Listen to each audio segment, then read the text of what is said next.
Hello entrepreneurs, welcome to academy of startups. Last 3-4 డేస్లో China నుంచి deep seek AI అని కొత్త ఆర్టిఫిషియల్ ఇంటెలిజెన్స్ టూల్ వచ్చింది. ఈ టూల్ వచ్చిన 24 గంటల్లో అమెరికన్ స్టాక్ మార్కెట్ అంతా కూడా క్రాష్ అయింది. అసలు ఒక చిన్న చైనీస్ టూల్ అమెరికన్ స్టాక్ మార్కెట్ని ఎలా క్రాష్ చేస్తుంది, ఎందుకు అమెరికన్స్ ఎక్కువగా ఈ టూల్ని డౌన్లోడ్ చేసుకొని యూజ్ చేస్తున్నారు అన్నదానికి వరల్డ్ వైడ్గా డిఫరెంట్ ఒపీనియన్స్ ఉన్నాయి.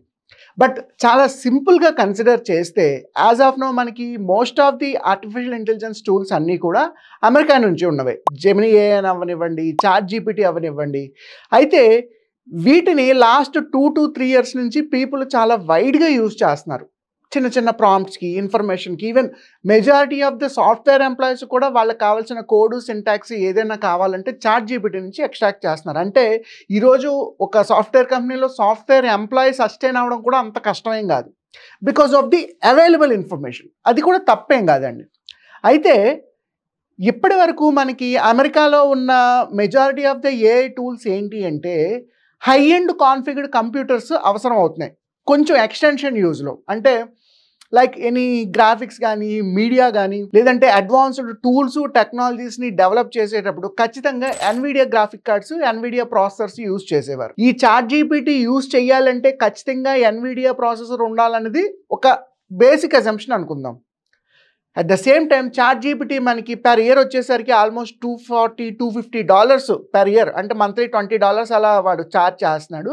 And at the same time Nvidia graphic card ఉన్న కంప్యూటర్ యూజ్ చేయాలంటే మనకి మోర్ దెన్ 1 lakh కాస్ట్ పడుతుంది కంప్యూటర్ వరకు వచ్చేసరికి. ల్యాప్టాప్స్లో మళ్ళీ డిఫరెంట్ కాన్ఫిగరేషన్స్ ఉన్నాయి.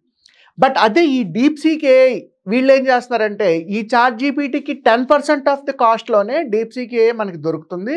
రెండు, ఇలా high end Nvidia graphic cards కానీ, హై ఎండ్ పెర్ఫార్మ్డ్ కంప్యూటర్స్ కానీ డీప్ సీక్ ఏఐ యూజ్ చేసే డిఫరెంట్ అప్లికేషన్స్కి అవసరం లేదు. నార్మల్గా మనం రెగ్యులర్గా యూజ్ చేసే $30,000 ల్యాప్టాప్, $20,000-15,000 డెస్క్టాప్ కూడా దీనికి సరిపోతుంది. సో దట్ మీకు high end sales from chat GPT, Nvidia graphic cards use చేసే దానికన్నా డీప్ సీక్ ఏఐ చాలా తక్కువలో యూజ్ చేస్తుంది. సో దట్ అమెరికన్ పీపుల్ ఏం చేశారు, వెంటనే యాప్ స్టోర్ నుంచి డీప్ సీక్ ఏఐ డౌన్లోడ్ చేసి దాన్ని యూజ్ చేయడం మొదలుపెట్టారు. డీప్ సీక్ ఏఐ యూజ్ చేస్తున్నారంటే ఇంకో పక్కన చాట్ జీపీటీని యూజ్ చేయట్లేదు. At the same time Nvidia graphic card processors ఉన్న కంప్యూటర్స్ కానీ, ల్యాప్టాప్స్ కానీ పర్చేజ్ చేయడం కూడా తగ్గించారు. అంటే ఆటోమేటిక్గా ఎకానమీ డౌన్ అవుతుంది. ఎందుకంటే ఈ రెండింటిని బేస్ చేసుకుని యూజ్ చేస్తున్న కంపెనీలు చాలా ఉంటాయి. చాలా ఐటీ కంపెనీలు కానీ, స్టార్టప్స్ కానీ, సాఫ్ట్వేర్ కంపెనీలు కానీ, లేదంటే కాల్ సెంటర్స్ కానీ, యానిమేషన్ కంపెనీలు కానీ, మీడియా కంపెనీలు కానీ, వీళ్ళందరూ కూడా ఖచ్చితంగా ఎన్విడియా గ్రాఫిక్ కార్డ్స్ యూజ్ చేస్తారు అండ్ చాట్ జీపీటీ యూజ్ చేసేవారు. ఎప్పుడైతే మార్కెట్లో ఈ రెండు యూజ్ చేయాల్సిన అవసరం లేదు అనిపించిందో ఖచ్చితంగా డీప్ సీక్ ఏఐని యూజ్ చేసుకొని అందులో 10% కాస్ట్తోనే వాళ్ళ వర్క్ని ఫుల్ఫిల్ చేసుకున్నారు. సో దట్ ఒక చిన్న AI tool from China especially ప్రపంచం మొత్తాన్ని ఓవర్ నైట్ కుదిపేసింది. అయితే ఇందులో ప్రోస్ అండ్ కాన్స్ మనం ఆలోచిస్తే చైనా వాళ్ళు ఎప్పుడూ కూడా కాస్ట్ ఎఫెక్టివ్గా, అఫోర్డబిలిటీలో ఉండే viral things, latest things always test చేస్తూనే ఉంటారు మార్కెట్కి. ఇంతకుముందు వచ్చిన టిక్టాక్ అవనివ్వండి, ఈరోజు వస్తున్న డీప్ సీక్ ఏఐ అవనివ్వండి, ఎక్కువగా వరల్డ్ని ఓవర్ నైట్ పెనిట్రేట్ చేసే ఐడియాలతో వస్తూ ఉంటారు. అది మంచి విషయం. ఎందుకంటే అఫోర్డబిలిటీ, కాస్ట్ ఎఫెక్టివ్ ప్రతి ఒక్కరికి ఇంపార్టెంటే. ఈరోజు నా ఆఫీస్లో ఒక 100 కంప్యూటర్స్ అవసరం అనుకుందాం. ఒక్కొక్క కంప్యూటర్ నాకు 2 లక్షలు ఛార్జ్ పడితే 100 కంప్యూటర్స్ పర్చేస్ చేయడానికి నాకు ఆల్మోస్ట్ $2 crores అవుతుంది.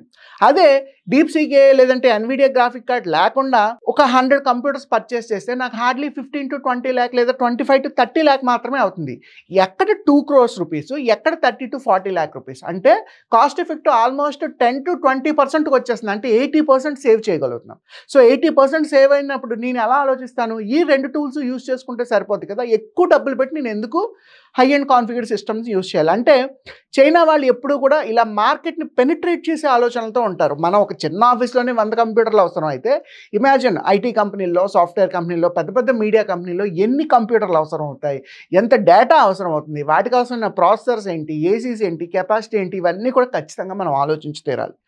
రెండో పాయింట్, ఈ deep seek AI chat GPT కన్నా 10% నుంచి 20% డెవలప్మెంట్ కాస్ట్లోనే డెవలప్ చేశారు.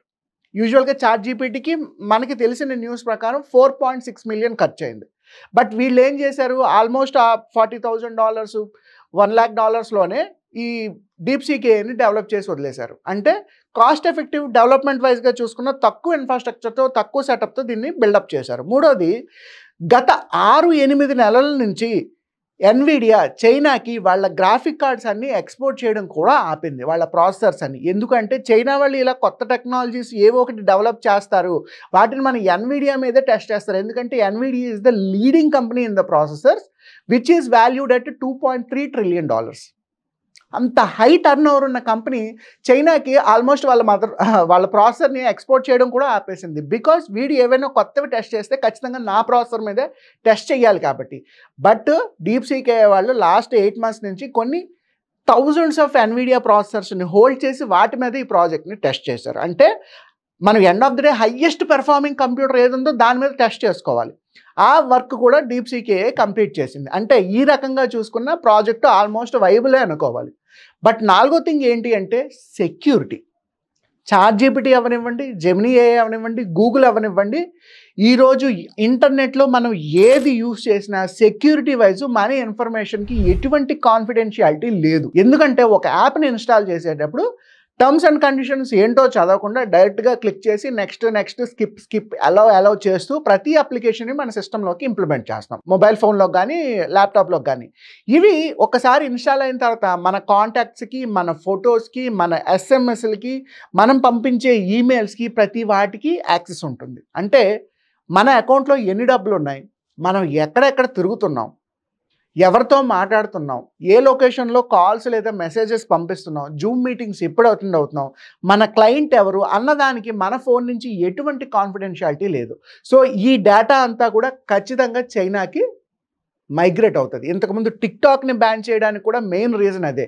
Different age groups, different locations నుంచి డేటా అంతా కూడా వాళ్ళ సర్వర్స్లో సేవ్ అవుతుందని టిక్టాక్ని ఇండియా నుంచి బ్యాన్ చేశారు. అలాగే ఈరోజు DeepSeek గురించి మనం చూసినా సరే వరల్డ్ వైడ్గా అన్ని కంట్రీస్ తాలూకా డేటా ఇన్ఫర్మేషన్ని వాళ్ళు సేవ్ చేసి ఇన్ ఫర్దర్గా దాన్ని ఏ రకంగా మిస్యూజ్ చేస్తారో తెలియదు అన్ని భయం కూడా ఉంది. ఎందుకంటే చైనా అనేసరికి అందరికీ కరోనా తర్వాత ఒక రకమైన భయం పట్టుకుంది. వీళ్ళకి ఎథిక్స్ తక్కువ, వీళ్ళకి వాల్యూస్ తక్కువ, మన డేటాని దొంగతనం చేస్తారు, మన ఇన్ఫర్మేషన్ దొంగతనం చేస్తారు, మన మీదకు వార్కు వస్తారు, వీళ్ళకి ఎటువంటి వాల్యూస్ ఎథిక్స్ లేవు అనేది కూడా రెండో పాయింట్. సో ఈ ఒక్క కారణం అంటే సెక్యూరిటీ వైజు, ట్రస్ట్ వైజు కొన్ని కాన్ఫ్లిక్ట్స్ ఉన్నా సరే యాప్ స్టోర్లో ఉన్న డౌన్లోడ్స్ ప్రకారం చూసుకుంటే DeepSeek ChatGPT కన్నా అడ్వాన్స్డ్గా ఉంది ఆల్రెడీ.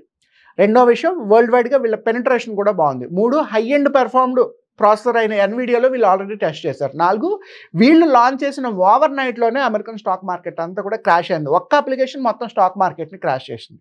ఇది కూడా మంచి పెనిట్రేషన్ పాయింటే. But security wise, trust wise చూసుకుంటే చైనా అప్లికేషన్స్ని ఎంతవరకు బిలీవ్ చేయొచ్చు, ఎంతవరకు బిలీవ్ చేయలేమన్నది ఇన్ ఫర్దర్ అంటే కమింగ్ ఒక 6 months 8 months యూజ్ చేస్తే కానీ తెలియదు. ఎందుకంటే ఎస్పెషల్లీ ChatGPT, DeepSeek లాంటి ఏ టూల్స్ యూజ్ చేసేటప్పుడు మనం ఏం చేస్తామంటే ప్రాంప్ట్ ఇస్తాం. ఈరోజు నాకు ఒక ఈమెయిల్ పెట్టాలి మా బాస్కి, ఎటువంటి ఈమెయిల్ పెడితే బాగుంటుంది, నా ఇన్ఫర్మేషన్ ఇది, నా బాస్ ఇన్ఫర్మేషన్ అది అంటే ChatGPT మీకు ఒక ఈమెయిల్ డ్రాఫ్ట్ని ప్రిపేర్ చేసేస్తుంది.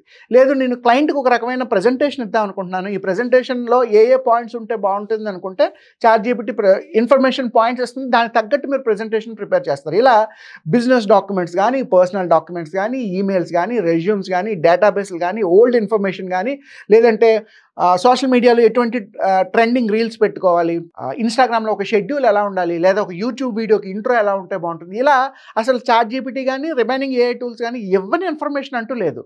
బట్ మీరు ఆలోచించవలసింది, మీరు రేపు వెళ్ళి ChatGPT నిన్న నీకు ఒక ఈమెయిల్ అడిగాను కదా, ఆ ఈమెయిల్ పంపించంటే మళ్ళీ ఇన్ఫర్మేషన్ పంపిస్తుంది.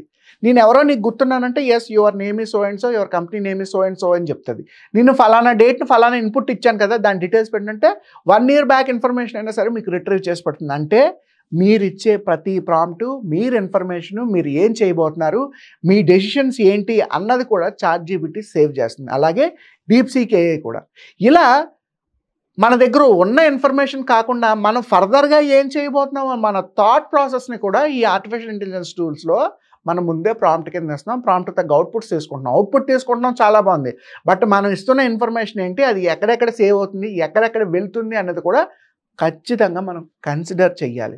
So based on these points DeepSeek AIని ఒకసారి టెస్ట్ చేయండి ఎలా ఉందో. చాట్ జీపీటీ కన్నా బాగానే ఉంది అనిపిస్తే ఒక 6 months 8 months వరకు యూజ్ చేయొచ్చు. అంటిల్ అండ్ అన్లెస్ మనకి మళ్ళీ మన కంట్రీ నుంచి కానీ లేదంటే ఓవరాల్గా వాళ్ళ డీప్సీక్ ఏఐ నుంచి కానీ వల్నరబుల్స్ థ్రెట్స్ ఏవైనా ఉంటే తప్ప టెస్ట్ చేయలేం. సో ఖచ్చితంగా చాట్ జీపీటీ జెమినీ ఏఐ కన్నా డీప్సీక్ ఏఐ బాగుందనేది ఈరోజు trending information. But exactly after 30 days తర్వాత 60 days తర్వాత నేను చెప్పినట్టు వల్నరబిలిటీ సెక్యూరిటీ విషయాల వల్ల ఏమైనా ఇష్యూ వస్తే రావచ్చు, రాకపోతే మంచిదే. సో ఇటువంటి ట్రెండింగ్ స్టార్టప్స్ ఇన్ఫర్మేషన్ కోసం మన ఛానల్ని సబ్స్క్రైబ్ చేసుకోండి.